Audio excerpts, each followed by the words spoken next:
Salut, ici Jérémy alias Mister Cool pour la chaîne Canal Or Café. Je suis content d'accueillir un peu une figure féminine dans le monde de l'Orcana. J'ai eu beaucoup d'hommes dans mes interviews. Donc aujourd'hui, j'accueille une femme qui nous vient de Belgique et qui s'appelle Angelica. Et Angelica est une créatrice de contenu sur TikTok et entre autres Instagram et d'autres réseaux. Et aussi une joueuse très compétitive de l'Orcana. J'ai pu la rencontrer au challenge de Bologne en Italie. On a joué ensemble, on a fait un match nul. Elle jouait son deck Steel Song et moi je jouais le deck Bucky. Et elle avait participé au challenge de Bochum en Allemagne et elle avait fait top 64, qui est vraiment pas mal vu le nombre de joueurs et le niveau de compétition dans ces challenges. Encore bravo à elle. Et donc je suis très content d'accueillir Angelica. Elle pourra m'en dire plus sur sa vision du jeu, de son expérience et d'autres petites infos concernant sa vie. Salut Angelica, j'espère que tu vas bien. Bonjour Jérémy, enchantée et merci pour l'invitation. Et je te laisse te présenter brièvement ton nom, ton pseudo, ton âge, ton lieu de résidence. Je viens de le dire en Belgique, mais je te laisse le dire aussi. Et si tu souhaites partager ta profession, et voilà. Je m'appelle Angelica, mon nickname c'est Queen Miamiabou. J'ai 30 ans, j'habite en Belgique, du coup français c'est pas ma langue maternelle et je suis prof d'anglais. Étais-tu une ancienne joueuse de TCG ou d'autres jeux de société dans ta jeunesse ? Oui et non. L'Orcana, c'est mon premier TCG papier. Avant, je jouais à Hearthstone, mais comme c'est digital, ça change assez fort. Et j'aime bien aussi les jeux de société comme Wingspan ou Vilenius.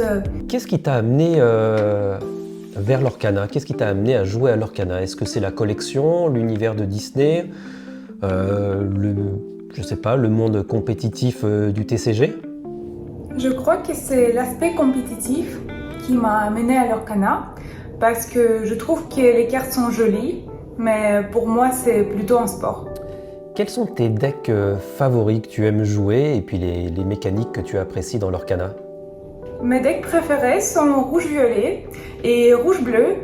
J'aime beaucoup le bounce et le contrôle. Si tu devais choisir une seule couleur d'encre dans l'Orcana, tu choisirais laquelle ?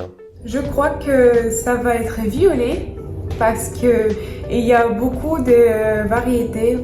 Beaucoup d'options, beaucoup de pioches. J'adore piocher. Ah oui, en effet, la pioche. On est deux alors. Hein. Piocher, c'est ce qui est vraiment important dans un jeu de cartes, c'est sûr. Et peux-tu me citer tes 3 cartes favorites ? Je pense que ça va être le château de la reine, le lieu violet. Ensuite, la mini évasif, la mini rouge. En 3, je pense qu'elle est mini surfeuse. Et la 3e carte, je veux dire Flaversham, parce qu'il pioche. Et quelle psychologie faut-il avoir dans l'Orcana pour être bon joueur, pour progresser, pour gérer un peu la pression du jeu ? Pourrais-tu m'en dire plus ? Si tu veux être bon à l'Orcana, je trouve qu'il faut accepter certaines choses. Et la première, c'est que tu vas rencontrer des joueurs qui sont plus forts que toi. Et là, tu as le choix. Soit tu râles, soit tu apprends. Et je pense que c'est mieux d'apprendre. La deuxième chose, c'est que dans le jeu, l'Orcana c'est un jeu de cartes. Et il y a du hasard, mais il n'y a pas que du hasard. Et je trouve qu'il ne faut pas partir du principe que quand tu gagnes, c'est toi qui a tout bien fait, et donc quand tu perds, c'est le hasard, pas de chance, etc.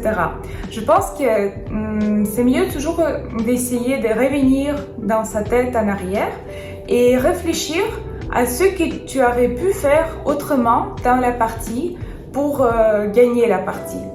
Et aussi, il y a une phrase qu'on m'a dit une fois, chaque défaite doit faire mal, et franchement c'est vrai pour moi. Moi, chaque défaite me fait mal, même si c'est la ligue ou quelque chose. C'est pas populaire comme la psychologie dans nos jours, mais moi, par exemple, ça me motive un peu parce que je veux pas que ça fasse mal.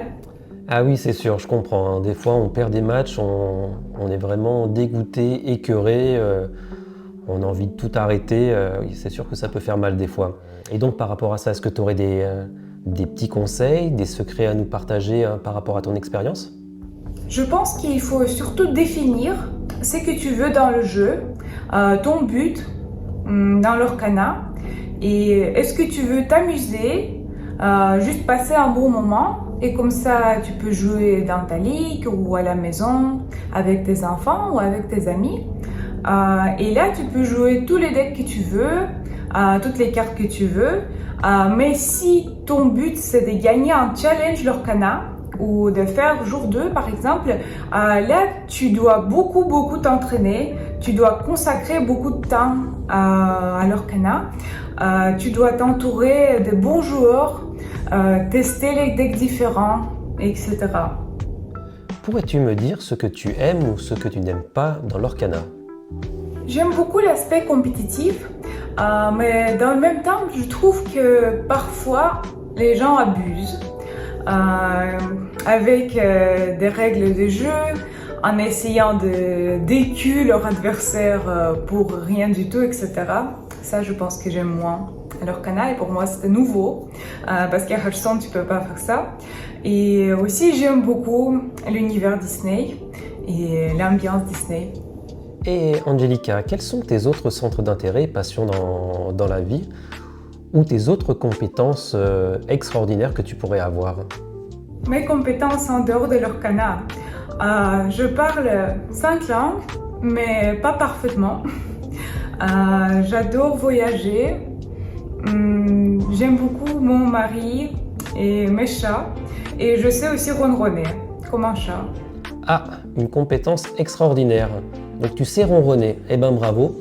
Donc je t'inviterai une prochaine fois dans un interview et tu nous montreras. Bon bah super, je te remercie d'avoir pris le temps de répondre à mes petites questions. C'est vraiment sympa, hein. Merci encore à toi. Et on peut te retrouver où pour te suivre sur différentes plateformes, tes réseaux sociaux je te laisse nous dire, hein. Je suis assez présente sur les réseaux sociaux. J'ai mon compte Instagram lorcana.queen avec du contenu Lorcana. J'ai mon Twitter Queen Miamiabou qui est en anglais. J'ai aussi mon TikTok Lorcana Queen aussi. Et peut-être que je vais revenir un jour sur Twitch. Et encore merci beaucoup pour l'invitation. À bientôt, j'espère. Merci encore à toi, Angelica, et merci à vous d'être venu regarder cette petite interview sur la chaîne Canalor Café. Je vous dis à très bientôt. N'hésitez pas à mettre des petits commentaires, de vous abonner, de mettre un petit pouce, ce que vous voulez. Et puis, si vous avez d'autres idées de personnalités, joueurs, joueuses à interviewer, je suis tout oui. Je vous dis à très bientôt sur la chaîne Canalor Café. C'était Jérémy. À bientôt, salut!